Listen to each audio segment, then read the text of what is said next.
An eavesdropping attack occurs when a hacker intercepts, deletes, or modifies data that is transmitted between two devices. Eavesdropping, also known as sniffing or snooping, that relies on unsecure network communication to access data transmitted between the devices.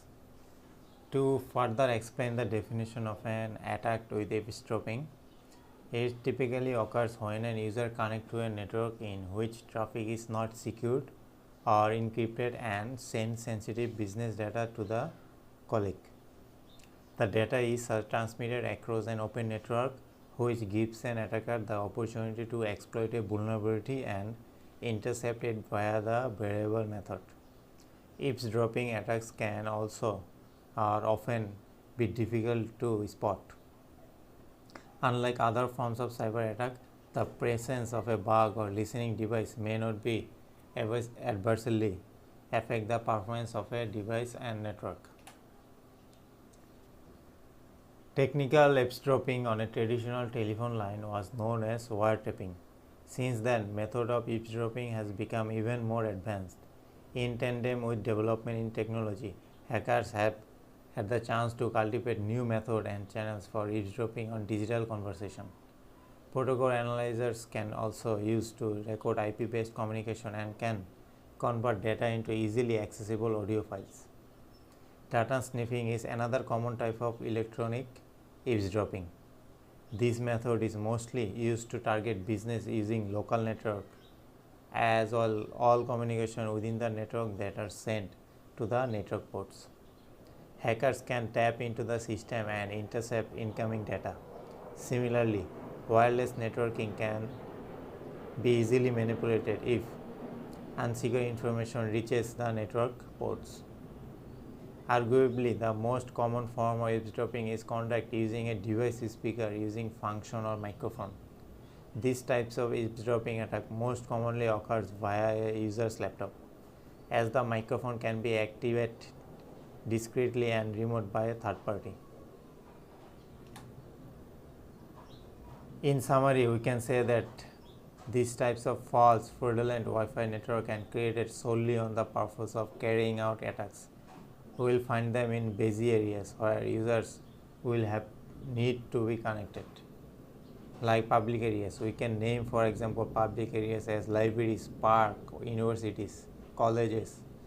They are spaces where it is more important than likely they are in a Wi-Fi network available for free to the user.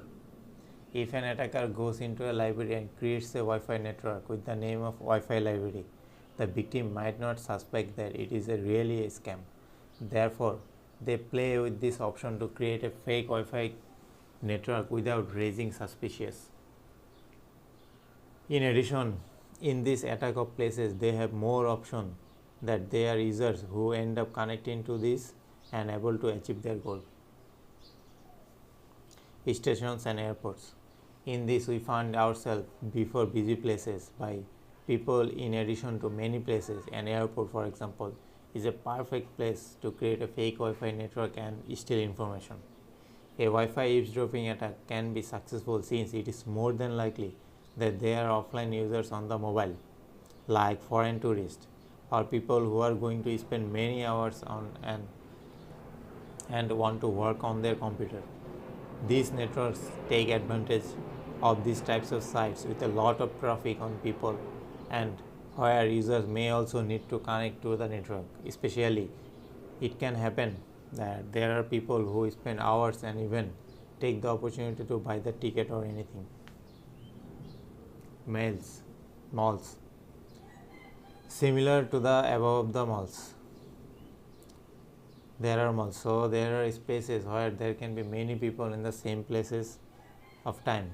Wi-Fi network are usually available, but sometimes they do not cover the entire surface of the signal when the signal is weak. This causes users to try other network that they find without encryption. That is the opportunity for cyber criminals. Perfect opportunity. The more problems users have, the more options there are that they end up connecting with a fake network that they have maliciously created to steal data. Work centers. On the other hand, work centers, they are also good place for them to deploy rough rogue network and carry out what is known as Wi-Fi eavesdropping. We especially talk about places where there are workers from different sections and companies. They may need a conversation or need a connection at a point and the network does not reach well, and then they look for a separate Wi-Fi and then connect it to the cyber criminals on.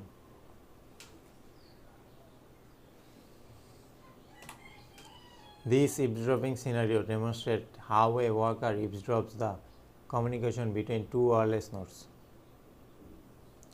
It shows a snapshot of the eavesdropping demo. So the network includes two users. I named them as Alice and Bob, an AP and a hacker who is John. The messages between two network nodes are represented by a small box. Text to so the sequence of the picture is like: first, John sets his NIC to promiscuous mode that allows John to capture packets between Alice and the AP. Alice then sends the message to the Bob. That packets are sent from the Alice to the AP and then it forwarded by the AP to Bob. John captures the message since it's NIC and is configured to promiscuous mode, and its radio is tuned to the communication channel between Alice and the AP. Bob sends a message back to the Alice and the packets are forwarded by the AP to Alice. John captures the message which sent by the AP to Alice. So that's how the usual process of it goes, how it does the eavesdropping. So that's all about the eavesdropping.